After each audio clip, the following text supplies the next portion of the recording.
Hello students, एडोबिला point channel में आपका स्वागत है। और संडे की छुट्टियों के बाद एक बार पुनः हम आपके लिए आपकी वर्कशीट को लेकर आए हैं। और आज की वर्कशीट है वर्कशीट नंबर 104।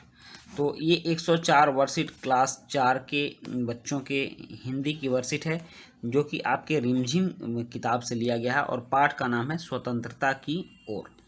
इसमें अनुस्वार और अनुनासिक शब्दों को हमें सीखना है।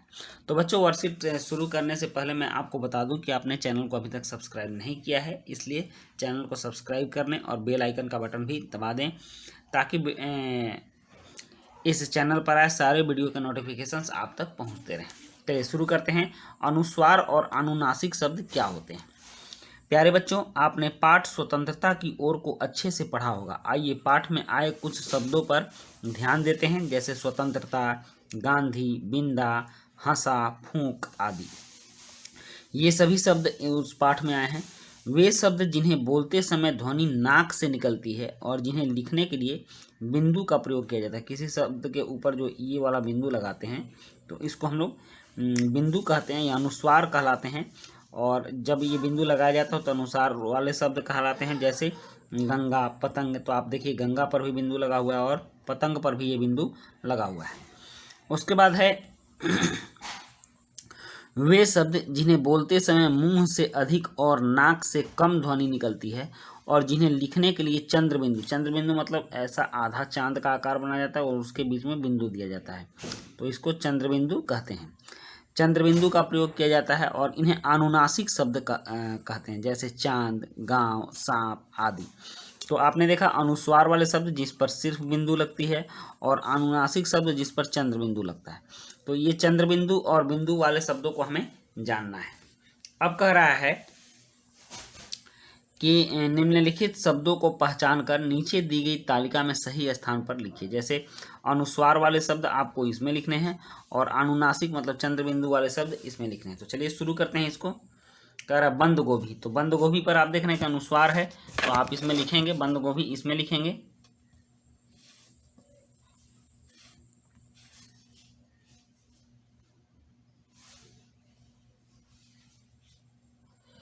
बंद गोभी हो गए। उसके बाद क्या है? स्वतंत्रता।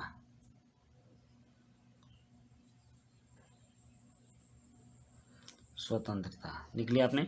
फिर अनुस्वार वाला है झंडा, तो आप झंडा शब्द भी लिख सकते हो, झंडा। उसके बाद है पसंद, तो पसंद शब्द भी आप इसमें लिख सकते हो, पसंद हो गया। बंद गोभी, स्वतंत्रता, झंडा, पसंद, ये सभी अनुस्वार वाले शब्द है। और अनुनासिक वाले शब्द हैं, यहाँ देखो धुआं, तो आप इसमें लिख दो धुआं। ये हो गया अनुनासिक वाले शब्द। गांव, सॉरी माँ, माँ हो गई अनुनासिक वाले शब्द। और उसके बाद क्या है? कहाँ, तो कहाँ हो गए अनुनासिक वाले शब्द। और उसके बाद क्या है बच्चों? उसके बाद है गांव, तो आप गांव लिख दो।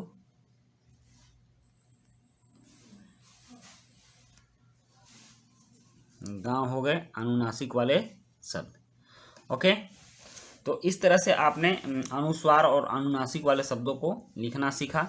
उसके बाद कह रहा है कि नीचे गद्यांश में, जो गद्यांश दिया हुआ है उसमें अनुस्वार और अनुनासिक लगाना छूट गया है। ओके, ये अनुस्वार और अनुनासिक लगाना छूट गया है, तो ये अनुस्वार और अनुनासिक आप लगाएंगे। जैसे एक जंगल में, तो जंगल में अनुस्वार लगाना छूट गया है, तो ज के ऊपर लगाइए। एक जंगल में नंदन, नंदन नामक बंदर, बंदर पर लगा रहता था, उसे अंगूर और नारंगी खाना अच्छा लगता था, तभी वहाँ गंगाराम, तो गंगाराम में ग पर लगाइए, नाम का लंगूर एक पतंग लाया। ओके, दोनों ने खूब आनंद लिया और जंगल में खूब दंगल किया। तो आपने देखा ना कि कैसे इन सभी शब्दों में अनुस्वार छूटे हुए हैं, तो उन अनुस्वारों को हमने लगाया है। अब यहाँ जितने भी शब्द हैं सब में चंद्रबिंदु अनुनासिक लगाने हैं, तो ये ऐसे लगेगा। जैसे एक गांव में आंचल अपनी माँ के साथ रहती थी। उसे चिड़िया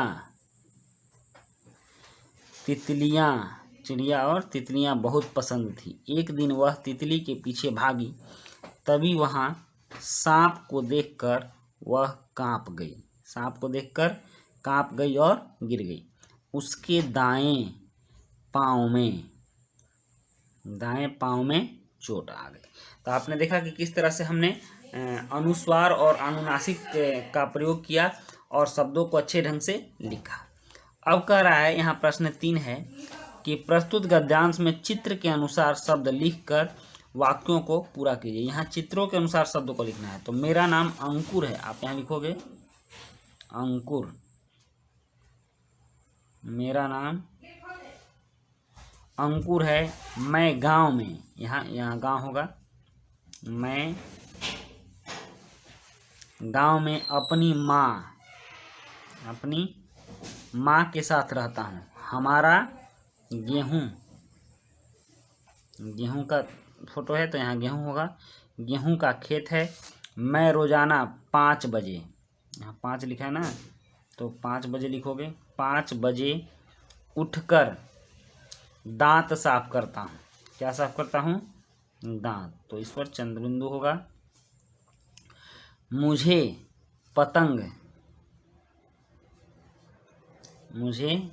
पतंग उड़ाना और गेंद खेलना पसंद है। तो इस तरह से आपने फिल इन द ब्लैंक्स को भी कंप्लीट कर दिया। और उसके बाद चौथा प्रश्न है, पाठ स्वतंत्रता की ओर में से अनुस्वार और अनुनासिक वाले 2-2 शब्द छांट कर लिखिए। तो आपने स्वतंत्रता की ओर पाठ को पढ़ा है। अगर नहीं भी पढ़ा होगा तो आपके वर्कशीट के ऊपर में स्वतंत्रता की ओर पाठ के कुछ शब्द दिए गए हैं। जैसे देखिए, अगर आपको अनुस्वार वाले शब्द लिखना है तो अनुस्वार वाले 2 शब्द आप इनको लिख लेंगे, स्वतंत्रता और गांधी। और हंसा और फूक चंद्रबिंदु वाले शब्द लिखे, अनुनासिक वाले। तो ये प्रश्न 4 के उत्तर हो गए। ओके, ये जो है प्रश्न 4 के उत्तर हो जाएंगे। आप स्वतंत्रता और गांधी लिख देंगे अनुस्वार वाले शब्द, और अनुनासिक वाले शब्दों में हंसा और फूक लिख देंगे, जो कि आपके स्वतंत्रता की ओर पाठ से लिए गए। तो बच्चों, ये थी आपकी वर्कशीट और आपने पूरी वर्कशीट की। यहाँ गार्जियनों के लिए भी सुझाव है कि बच्चों से कहें कि वे घर के ऐसे सामानों की सूची बनाएं जिनके नाम में अनुस्वार अनुनासिक का प्रयोग होता है, जैसे कंघी, दांत, पंखा आदि। तो इस तरह से बच्चे ये सभी शब्द सीख जाएंगे और आपकी वर्कशीट कंप्लीट हुई। तो मिलते हैं हम लोग नेक्स्ट वर्कशीट में। तब तक के लिए थैंक यू।